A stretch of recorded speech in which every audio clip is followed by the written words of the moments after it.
I started Make Your Life Epic out of kind of a guilt almost. People wanted to do lunch, people wanted to meet for breakfast, people wanted me to respond to their email, and I found I just ran out of time.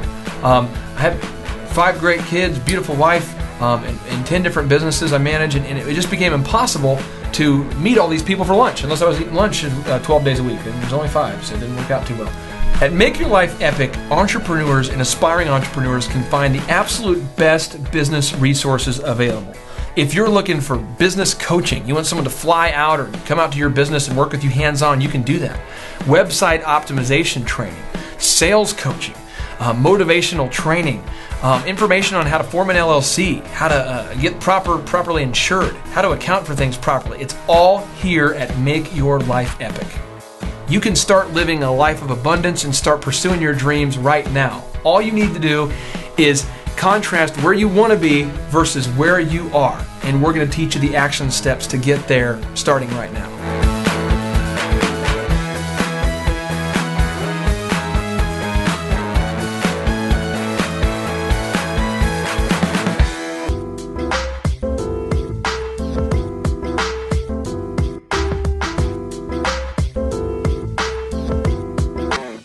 Ideal lifestyle cost? What will it cost you to live out an ideal lifestyle? Think about. So let's think real quick. Let's write a number down just so that we can have something we're working on. Write down a number of what you want your gross sales to be 12 months from now, if this works. Because I'm going to teach you very specific action steps that'll help you. But just write down that gross number. No one else will see it, just for you. I just want to know. I just want you to be able to decide whether this was successful for you. Okay, so what we're going to do is we're going to teach you 3 moves. 3 moves. 1 is how to break out of the pack with social media. 2 is 6 proven social media strategies. And 3 is how to turn those clicks into cash. So people love to do things that other people are doing. In the 1960s, who remembers the 1960s? 1960s, there were these guys that had kind of shaggy hair. They landed here from England. Okay, and a lot of people didn't know who these people were. In fact, no one knew who they were. And their names was John, you got Paul, you got Ringo, you got the guys. What happens is the plane lands. When the plane lands, no one's there, and they go, publicist says, I don't think that the publicist says, I don't think this is a good thing. There's a book called PR 2.0 by Michael Levine, where you can read this story. Michael Levine. So what happens? L-E-V-I-N-E. So the plane lands, and he says, just take off, fly back. That didn't go so well. So he goes to the local high school, and he says, well, I need all the cheerleaders and all the kids to hold up signs and to scream the names of the people on the signs. The high school kids say, who are these people? Don't worry about it, just scream it. We're on TV. We're on TV? Oh, okay. So the camera pans. John, Paul, they get out. You know, they're cheering. Then they take the picture, they put it in the news, and it says, Beatlemania is here. Then the Associated Press sees it and goes, Beatlemania is here. And then, Beatlemania. Another guy, there's a singer, he's a lounge singer, he's handsome guy, but really had no confidence on the stage yet. He was handsome, he had a little charisma, but he had struggled with getting charisma like on the stage. And they said, his publicist says, this guy's got a problem. Well, we need to build his confidence. Well, how can we do it? Let's have girls scream when he performs. Let's have a girl faint. Sinatra, his publicist paid to have women scream. Okay, so if this works, why does everyone do it? There's 2 reasons. 1, most people are uncomfortable doing something they've never done before. When I got asked to do public speaking for the first time by the SBA, I had never spoken to a group of people when I wasn't behind a DJ booth and saying jokes. So I'm like, I'm going to have to say something sincere. You know, because I'm so used to making ridiculous jokes. And I was like, oh. So it's uncomfortable, right? The second is it does require diligence, which Jerry West, NBA Hall of Famer, says if you only work on the days you feel like working, then you won't get to the Hall of Fame. So it's a deal where like we have to do this even though we're not feeling, you know what I mean? It's new to us. It's new. Okay, let's go. All right, so move number 1 is you have to define your purple cow. This is the stuff I think is kind of fun. I'm going to give you a whole bunch of examples, and then hopefully one of them you'll get a big idea. This is for your business. It's for your life to help you get to your goals. I cannot tell you your purple cow, but you need to have a purple cow. This is what Seth Godin says. Who's Seth Godin? He does case studies of super successful companies, and this is what his observations are. He says, if your offering isn't remarkable, it's invisible. No matter how much you spend on well-crafted advertising, your offering must be remarkable, or the buyer, me, the buyer, am I going to make a remark about it? If not, then you're average and you're invisible.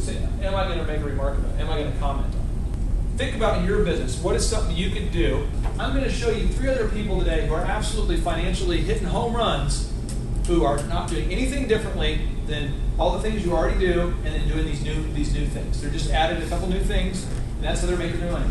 And this life is not about reading USA Today and seeing other people do it. We want to be in USA Today, right? We want to be the ones they're writing about, you know? And I want to show you an example. This morning, I was looking for PR to show you guys. Anybody here been to Las Vegas in the last 2 years? When you think of the Palazzo, do you think of a environmentally friendly, green, environmentally neutrally, I mean, it's like a neutral carbon footprint when you think of these big hotels with the big lights? What comes to your mind when you see a hotel with all the lights? Waste that power bill. Who here, which one of you guys has actually thought that? You're with your wife or your husband and you're touring and you're like, look at all the lights, I wonder what the light bill must be. Yeah, you're entrepreneurs, you have that problem. We're calculating, I wonder how much money they're making. Those suckers, how much they're gambling. And you're processing profits and losses and you're like, this is awesome. Or this is bad. Or you're thinking, this is an article today. It really did happen. I'm going to read it to you and I want you guys to go, okay? Whenever you get this wow, just kind of so I know it happened.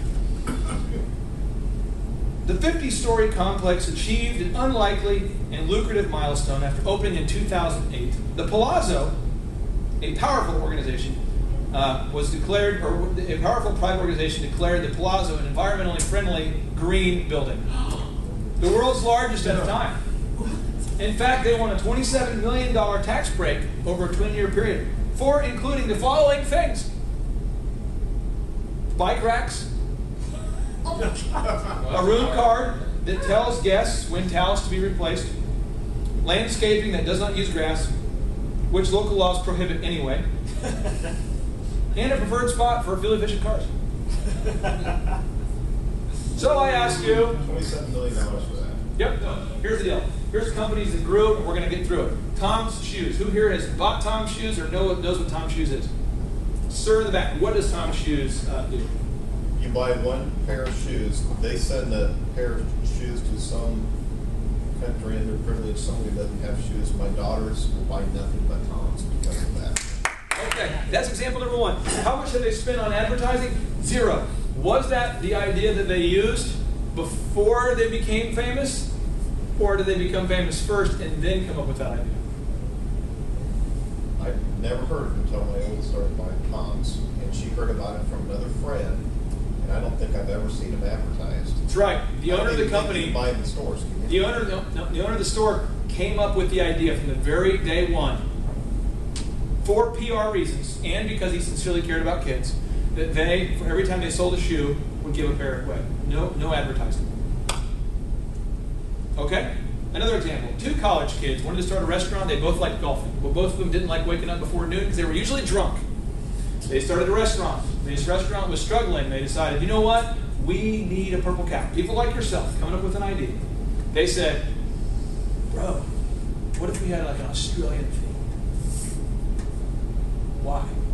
Bro, I read this case study. It's called the Service Profit Chain. It's a Harvard case review case study. Bro, it's like kangaroos, kind of talk funny, you know. Good day, mate, you know. Bobby. All right, dude. Let's think. A couple days later, all right, we're doing it. So now we have Australian Steakhouse. There's no other Australian connection. It was just. Now, why did they become famous first and then come up with the Australian theme, or was that why they became famous? You see what I'm saying in this? Now, I call this spiritual hitchhiking, but think about it for a second. You stand in front of this hotel, thumb out. No one pulls over, no one pulls over. About an hour later, some guy pulls over. What's up, man? You seem to be dressed okay. You're probably not a pillager or a rapist. Where are you going? I don't know. Okay, well, I'll leave you here. Now, if you say, where are you going? Hollywood. I can't go. Next guy. Hollywood. Next one. Okay, I'll take you halfway. You're eventually going to get to Hollywood. Just throw that out for you, okay? The world cannot conspire to help you if it doesn't know where you're going. What is your cause? What are you about? What's your purple cow? Are we the best? Are we the cheapest? What the heck are we? Let's figure that out. Let's go with our purple cap, okay? So in the context of your business, what is something that you could do that would be, I'm just trying to give you ideas because you can do whatever you want, but it has to be memorable. So if I owned an appliance store, this would be like my plan B, and hopefully someone would come up with a better option. But I would say, we're going to be the greenest, and so I'm going to start wearing like chia-like clothing that actually grows. I'm going to have one person drifting around, and he's going to wear like a green suit and then greet people, and we're going to give them like organic food samples when they walk in. And people will talk about it. You know what I mean? It'll be something where they will actually talk about it on the news, and it'll become a thing. People will go, have you seen the big chia guy? And it'll start to be, do people remark about it? Okay? So on social media, what could you do that's going to get the woman to comment on Facebook or to talk with the other women in a way that generates that conversation? Does that make sense? Everything I'm going to teach you today is 100% free. And so I am a big non-believer in doing battle with battleships with some of the weapons that we have. And I'll give you kind of how I look at it. In small business, we're competing against a huge store, aren't we? We have small margins, and we're competing against the juggernaut. And the juggernaut can spend $2 million over the holidays on ads. Have you had this happen in your town? And they just and they just unload this huge, massive cannon at you. And then we're there with like a BB gun, like, you know what I mean? But David did beat Goliath. So I'm going to use my slingshot. I'm going to get up close, and I'm going to win, and it makes the big guy mad. Does that make sense, though? We are David going against Goliath here. Okay? So if you type in elephant in the room and you look it up, it's in Tulsa. We are within 4 miles of the sports clips. The sports clips place. We have Top Cuts. And these guys charge on average about $9 per haircut. Okay, $10. They do little specials like come in, $5 cut day. And so it's a different niche. We don't want everybody. We just want the likely buyer. Okay. For the DJ business, we don't want everybody. We just want the bride who's getting married and has a venue. So I'm asking, you've got a target or a likely buyer. The local media is the same in every market. It's the same. It's like everywhere, same place in America. All the suburbs are kind of the same.